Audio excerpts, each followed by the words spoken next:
Liverpool still await their first Premier League win of 2023 after they drew with Chelsea 0-0 at Anfield. In today's video, we will of course go over the 5 things we learned from the match, whilst also discussing the 8-figure deal that could be on the cards. Not only that, we will also go through the latest Liverpool news from the last 24 hours. There is so much to cover in today's video.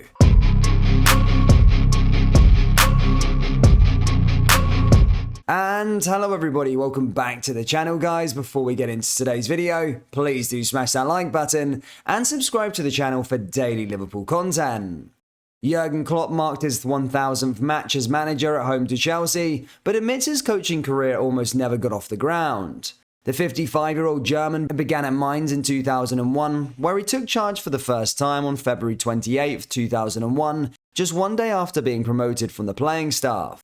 His side beat MSV Duisburg 1-0 before going on to win 6 of his first 7 games in charge as the club avoided relegation from the second tier. But Klopp believes his career could have taken a different direction had one of those matches gone the other way.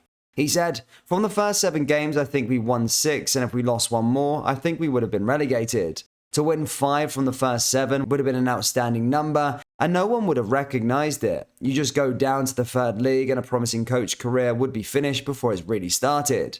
I was lucky that didn't happen. It's crazy number, honestly, 1000. I never thought about these numbers and never thought I'd be allowed to do it for that long, but it went really quick. The problems I had at the time are completely different to the ones I have today. The beard is now really grey. That was not the case when I arrived here. I'm not sure if that is because of age or just because of Liverpool.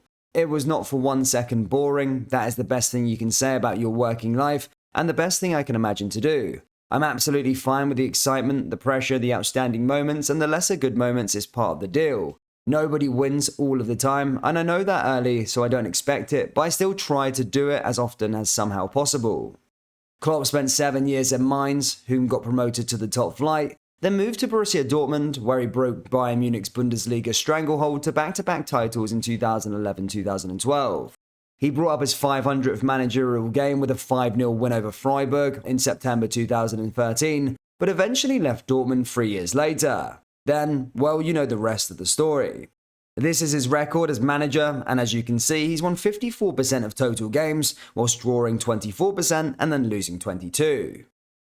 Just a quick one guys before we get back into the video, I just want to let you know that we're having a January sale over at our website for all our Liverpool merchandise on copyclothing.com. The link is down there in the description. We have some new pieces coming out in February, but until then, go have a look at the old collection. As I said, it's on copyclothing.com or down into the link in the description. Thank you, let's get back into the video.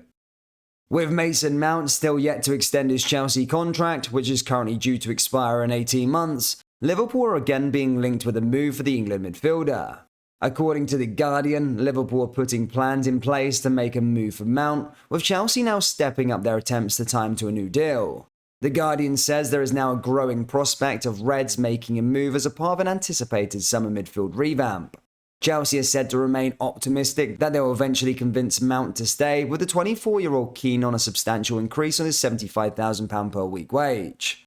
Juventus are also named as a potential suitor for the midfielder, and while it'd be no surprise if he did appeal to Klopp and his coaching staff, there's every chance Mount would prefer to stay at his boyhood club. Graham Potter's side are said to have made a move from Moises Caicedo in recent days, having already spent around £190 million this month. Mount would obviously be a shrewd addition for Liverpool, and Klopp being a fan, could this be the signing that is on the cards for us?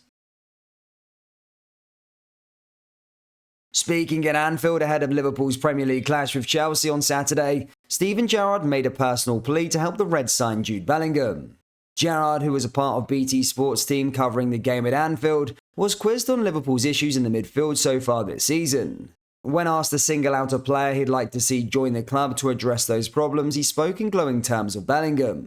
The Borussia Dortmund midfielder is believed to be the Reds' top transfer target this year, and Gerrard went as far to say as he'd be happy to fly to Dortmund to discuss a move with him. He said, "All he needs to do is send his diary to me when he's got a free day. I'll fly to Dortmund personally, take him out for a nice dinner, and we'll talk about it." As we mentioned in the intro, Liverpool drew 0-0 with Chelsea, with the club still waiting for their first Premier League win of 2023. In this part of the video, we'll discuss the 5 things we learned from Liverpool 0, Chelsea 0. Is this Liverpool's best midfield? It wasn't always the most convincing display from Liverpool's midfield as a trio, but there were flashes of individual quality from each of Thiago, Stefan Bajcetic and Naby Keita. Given the inconsistent performances of Jordan Henderson and Fabinho as of late, these players more than deserve their place in the team.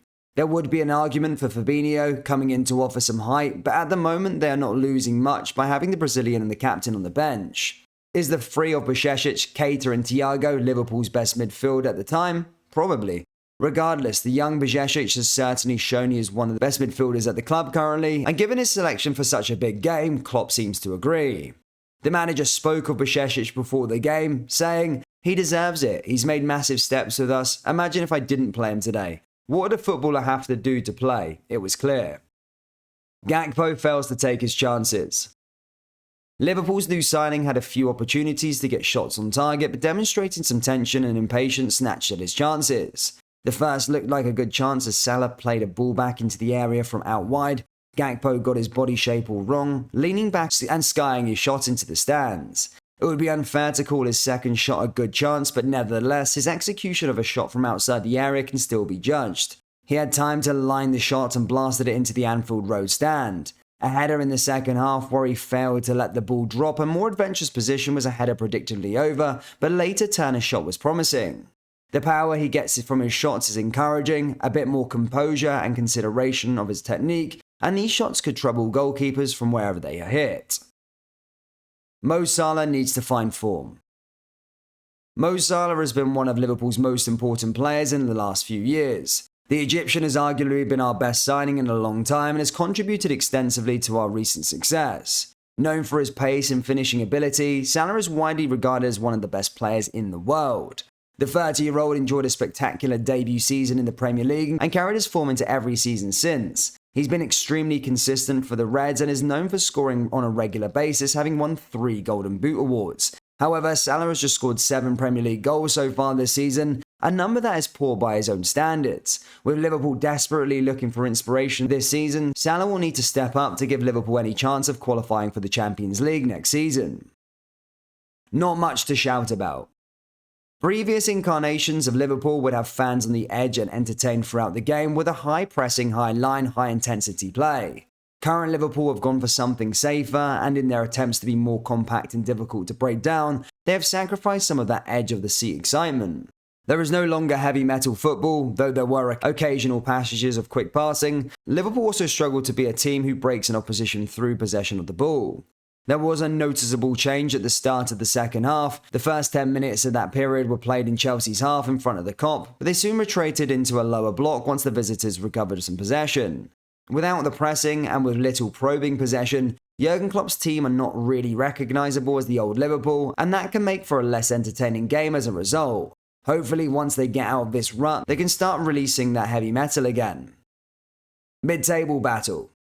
These two teams will be looking towards big Champions League ties next month, but given their current positions in the table, we may not be in the competition next season. This was billed as more than a mid-table battle in reality due to the size and reputation of the two teams, but it was ultimately a scrappy mid-table affair. None of the starting midfielders registered past success of more than 85%, not even the technically great Thiago and Jorginho. The win didn't help, but the match still lacked quality and was a clear indication of the current standing of these teams in the Premier League, and that is not a false one. Liverpool fans, what do you make of our current form, and is Mason Mount a player you would like to see us sign? Let me know your thoughts down there in the comment section below. That brings us to the end of today's video. Please do smash that like button, and subscribe to the channel for daily Liverpool content. We are currently having a January sale on all our Liverpool merchandise, so as I say, please do go down into the link in the description or go to copiclothing.com and get your t-shirts there. Thank you, and I'll see you all next time. Take care. Peace.